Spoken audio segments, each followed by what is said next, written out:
After smoking moral, the channel's members have voted for Killua as the next character to get Killua'd.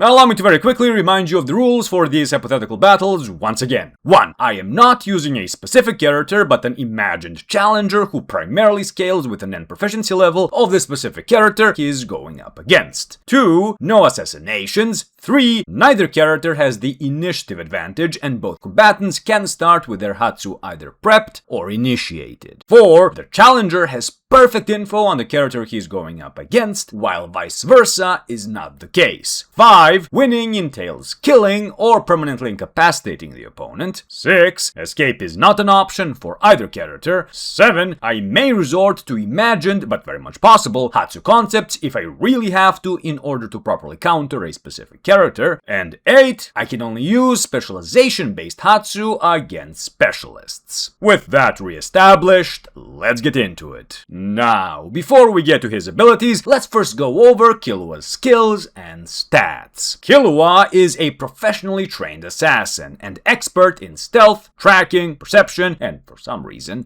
darts? He has an incredibly high pain tolerance, is highly resistant to poison, and essentially immune to the effects of electricity. His physical stats, particularly his strength and speed, are practically always significantly above people in his proficiency bracket, with him being able to push open the 5th testing gate, weighing a staggering 64 tons, as well as outspeed Royal Guard level opponents. This is because the Zoldicks start their training/torture regiments at the ripe age of 0.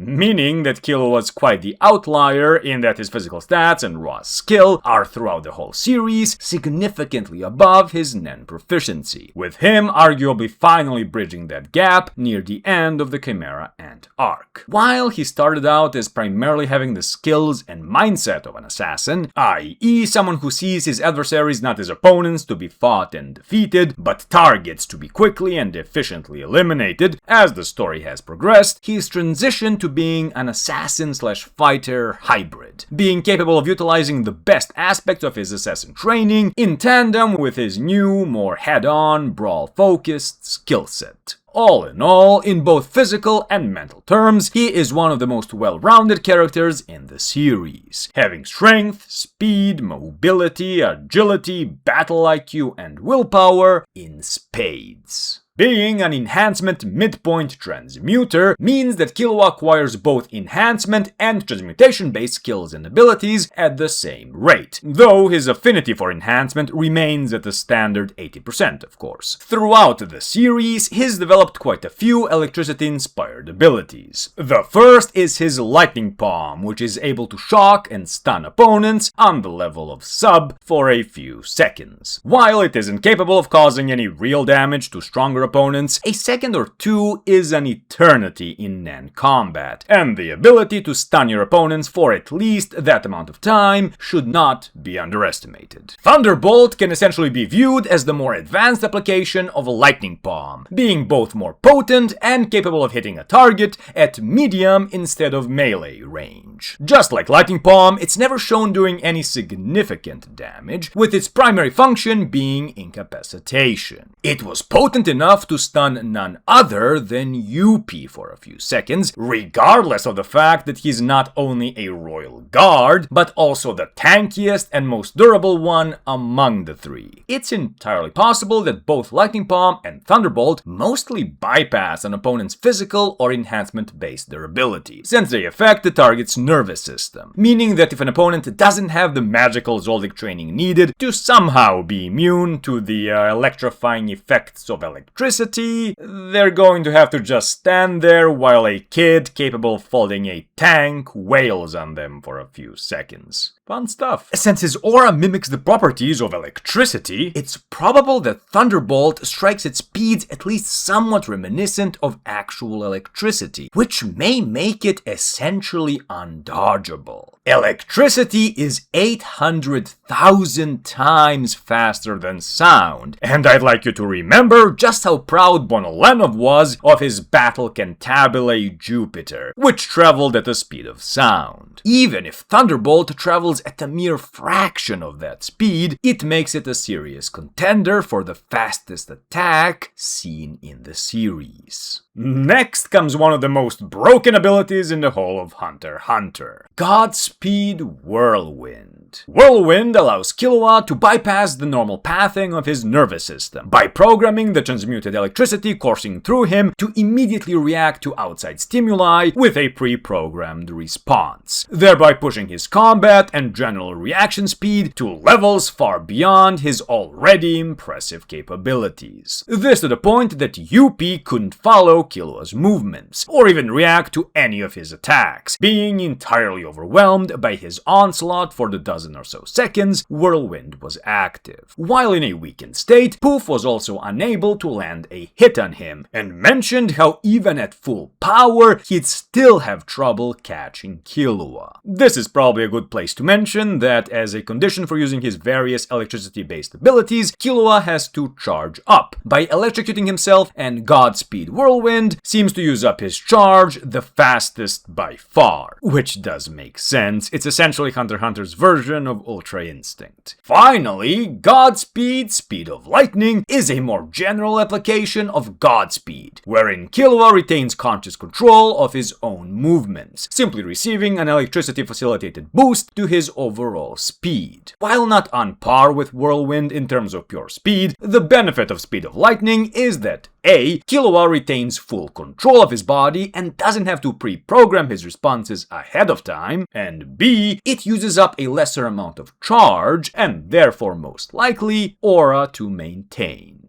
With all that established, how do we go about countering Killua? It's a bit of a toughie, and basically none of the go-to counters I tend to go for would do the job. You wanna blitz him with a Nobunaga-style one-hit kill enhancer? If he sees our challenger prepping such an attack, he'll just use Whirlwind to pre-program a dodge and counterattack. Or just use Thunderbolt to stun and then blitz the blitzer. Blitzers have speed and attack power, but have comparatively weaker defense as a consequence, making them vulnerable to counters. You want our challenger to blast him from afar with a Franklin-esque emission-based ability? He'll never hit him, and Killua will close the distance in an instant, stun him, and then go to town. Maybe the key is that our challenger should have a super versatile ability like Moral's Deep Purple. As insanely versatile as Deep Purple may be, there's simply nothing it can really do to stop Killua. Even if our challenger starts with the smoke screen entirely up, which would be a bit of a stretch of the rules, Killua could simply search the smoke in almost an instant,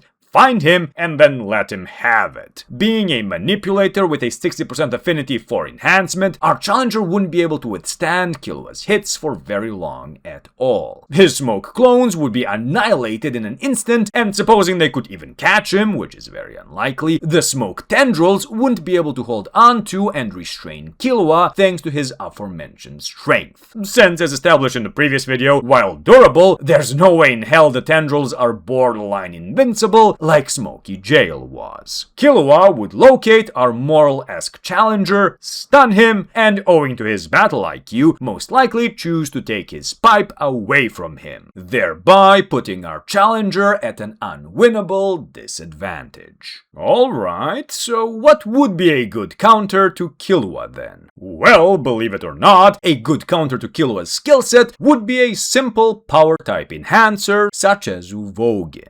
How come? Well, while Killua did very briefly overwhelm UP, he didn't do any actual damage to him. Yes, UP was extremely inconvenienced for a bit there, but that's it. As badass as it was, as soon as his charge ran out, Killua had to dip out like his life depended on it. Which, to be fair, it very much did. As such, an Uvo-style enhancer on Killua's proficiency level, who knows what to expect, should be able to withstand Killua's Whirlwind or Speed of Lightning onslaught. While Killua is a midpoint enhancer, this doesn't change his 80% affinity for it, and a naturally strong and bulky enhancer focusing primarily on defense defense should be able to withstand Killua's onslaught and outlast his charge. Now, while solid, there are issues with this approach. 1. Killua would realize what was happening and wouldn't allow himself to use up his charge completely. Instead, he'd attempt to bait out our challenger into attacking him while having a whirlwind-facilitated counterattack already pre-programmed. As soon as it got procced and our challenger got hit once, our Uvo-esque challenger would effectively be stun-locked as Killua pelted him with a seemingly never-ending barrage of strikes.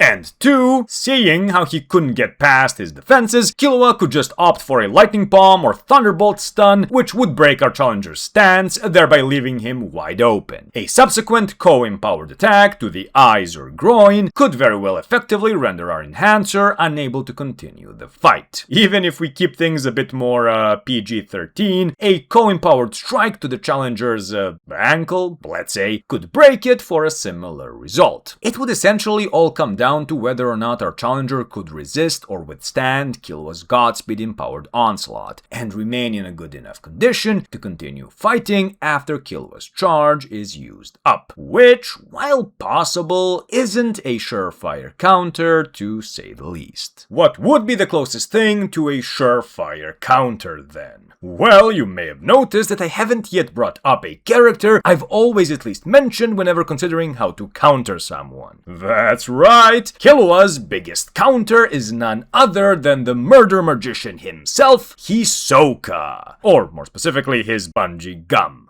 Now, I don't know if you're aware, but bungee gum has the properties of both rubber and gum. I feel like a kid in my class yelling out 6-7 because it's expected of me. See, the fun thing about rubber and gum is that they are both electrical insulators, meaning that they resist the flow of electrical currents. Now, I could end it at saying that our challenger just coats himself in a layer of rubbery gum, and just point you to watch the Luffy vs. Enel fight for additional reference to save myself some time and effort. While much less, cartoony than something like One Piece, Hunter x Hunter is nonetheless a series where a person can gain magical immunity to only the unwanted effects of electricity by being repeatedly exposed to it from a young age. So saying that rubber counters electricity and ending it at that should be fair game. Nonetheless, any longtime viewer of the channel will know that I can't just leave things at that. No, that'd be far too straightforward for the overstinker.